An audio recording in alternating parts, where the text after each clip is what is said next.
Pues es una combinación de cosas. Yo crecí con...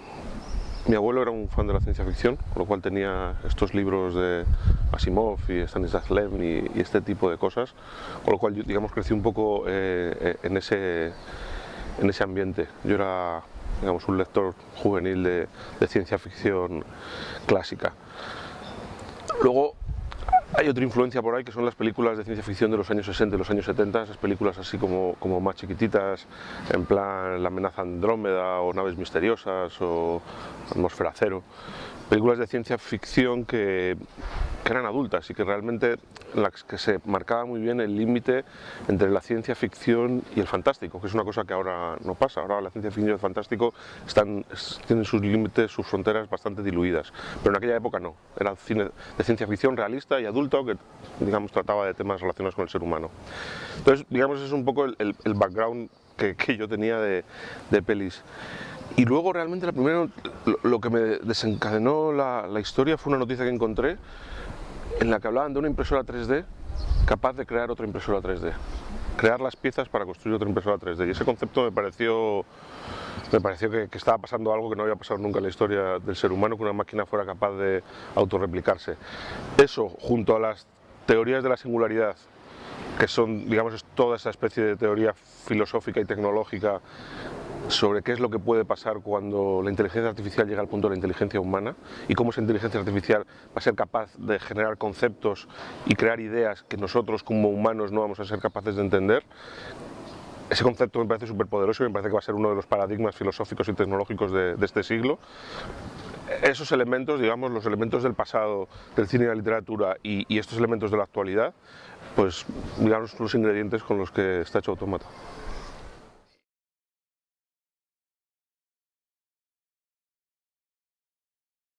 Pues un poco de casualidad, hablando con un amigo, con Trasorras, le había contado un poco la historia, no sé qué, y me comentó, ¿y tú sabes que Antonio Banderas está buscando...?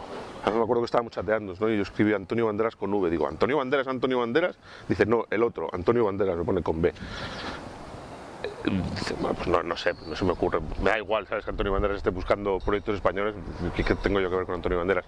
Y de repente me di cuenta de que Antonio estaba rodando con Elena Naya La piel que habito, y Elena sí es amiga mía, porque habíamos hecho Hierro antes y somos buenos amigos y nos tenemos mucho cariño. Entonces ahí con más miedo que vergüenza le dije a Elena, oye, ¿le puedes entregar a Antonio este guión y este dossier visual de la película? Teníamos un dossier muy avanzado en el que se explicaba muy bien la película. Y Elena me dijo, sí, yo se lo entrego. Y bueno, pues se lo di y ya me olvidé del tema completamente. Es una especie de disparo al aire, así como perdido que haces. Pero 2 meses después recibí una llamada de Antonio diciendo, oye, voy por la página 40, esto me está gustando mucho, ¿qué quieres de mí? ¿Qué quieres que la produzca? ¿Quieres que la protagonice? Y yo le dije, puede ser todo. Y a las horas me volvió a llamar y dice, oye, termino el guión, venga, vamos a intentar sacar esto adelante. Dicho así, parece que a partir de ese momento la película estaba hecha, y ni mucho menos era así. Ahí empezó un proceso de 3 años para conseguir que alguien confiara en nosotros y que pusiera los recursos económicos para hacer la película, evidentemente apoyados por Antonio, y que no hubiera ocurrido si no hubiera estado Antonio. Hubo momentos en los que nos abandonamos el proyecto, parecía que era imposible, y un día de repente Antonio me llama y me dice, oye, que estuve ayer en el cumpleaños de Avi Lerner en Los Ángeles y en la cola del baño, haciendo tiempo, me encontré con un ejecutivo del estudio y me preguntó qué pasaba con esa cosa de los robots. Yo le conté un poco y me dijo, me interesa. Y ahí sí que de repente arrancó la película en la cola de un baño en una fiesta en Los Ángeles.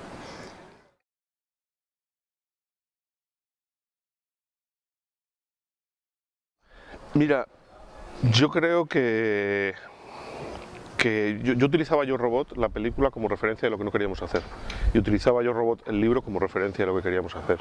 Creo que la película es muy deudora de Yo Robot, el libro, y no tanto de Yo Robot, sino del espíritu de la ciencia ficción de Asimov y cómo son los robots en la literatura de Asimov. Digamos, Autómata vive al 100% en el universo asimoviano de la robótica, de la inteligencia artificial, ese tipo de robots morales que no son violentos y las películas y las tramas se estructuran alrededor de fallos o combinaciones especiales de los primeros protocolos, que es tan típico de Asimov. Digamos, es nuestra inspiración, eso es evidente, pero sinceramente creo que no tiene nada que ver cómo Yo Robot, la película, asimiló esa literatura, y creo que nosotros de alguna manera estamos mucho más cercanos al espíritu de Asimov, sin ser evidentemente una adaptación y con protocolos diferentes, pero nosotros vivimos en un universo que es claramente de Asimov, y yo lo reconozco. Para mí es, como te he dicho antes, es la literatura que yo leía cuando era pequeño, y para mí si hago una película de robots tiene que estar en ese universo. Creo que Yo Robot, la película, de alguna manera es una traición a ese universo, es otro tipo de película, utiliza, digamos, el nombre, utiliza los protocolos, pero el espíritu no está ahí, y creo que nosotros somos muy respetuosos con ese espíritu, y de hecho a mí, aunque es un pensamiento un poco naif, me encanta pensar que a Asimov le hubiera gustado la película.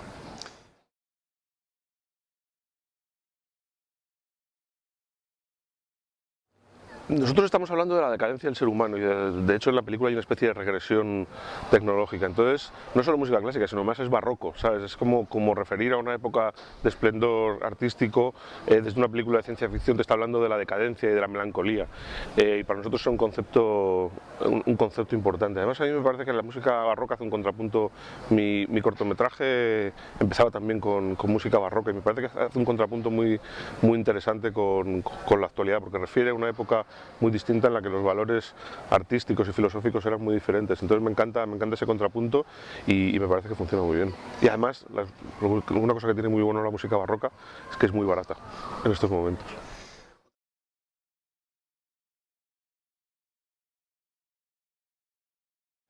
La verdad es que no. Mira, a mí me recuerda un poco más salvando las distancias, al comienzo de Watchmen. O sea, esa especie de fotografías que te cuentan un poco la historia. Digamos, en una forma narrativa de enseñar cientos de robots que no íbamos a poder enseñar por cuestiones presupuestarias durante la película, ¿sabes? Entonces, en esas imágenes intentamos un poco contar la historia de cómo los Pilgrims nacieron como la gran esperanza de la humanidad, y cómo se convirtieron al final en un fracaso. Era una historia que no teníamos tiempo para contar, y era, digamos, la única manera que teníamos de mostrar 5 Pilgrims, 6 Pilgrims, 200 Pilgrims. No había oportunidad técnica ni económica en la película para hacerlo, y sin embargo unos títulos de crédito que además tuvieran esa especie de trasfondo documental, porque están basados en fotografías de Carlos Espotorno, un fotógrafo que hace fotografía documental.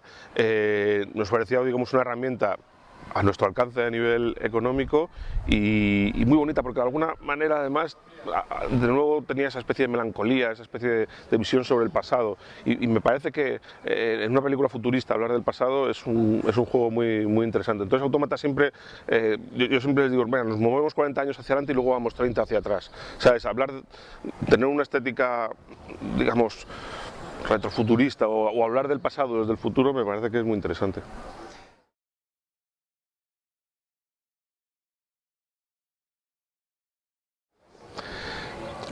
Es difícil decirlo, porque quiero decir, yo he estado aquí en este festival durante muchos años y me he tragado de todo, ¿sabes? Entonces todas esas cosas se van acumulando. Pero sinceramente la referencia es el cine de ciencia ficción, pues son naves misteriosas. Yo creo que El planeta de los simios tiene mucho la película del planeta de los simios.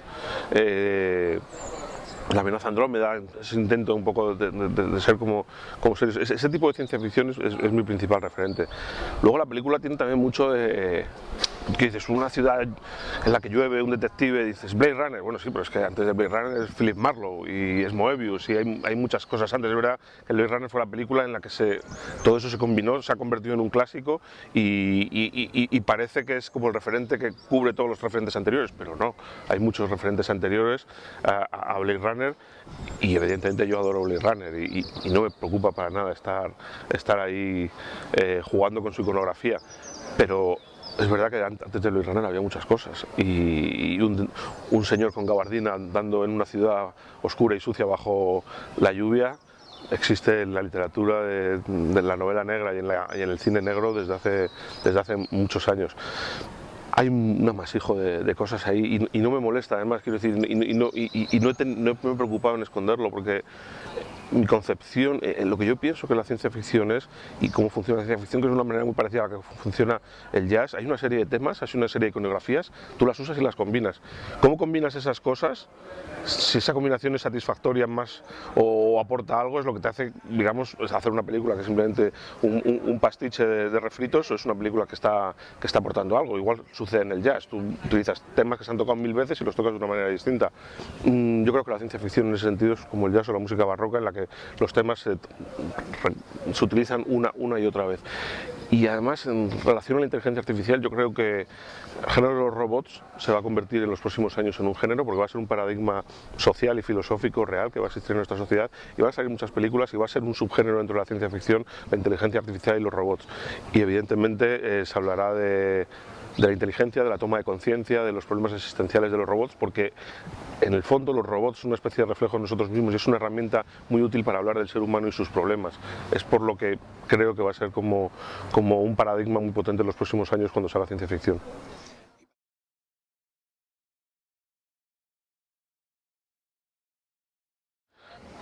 En estos momentos, evidentemente, todo depende mucho de cómo caiga Autómata. La siguiente película que hacemos depende de mucho cómo ha caído la anterior. Pero estoy trabajando en dos proyectos de ciencia ficción.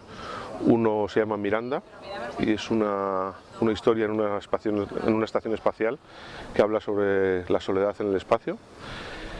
Y la otra se llama La Respuesta y es una película que habla de un encuentro con un ente extraterrestre en el interior de la mente humana.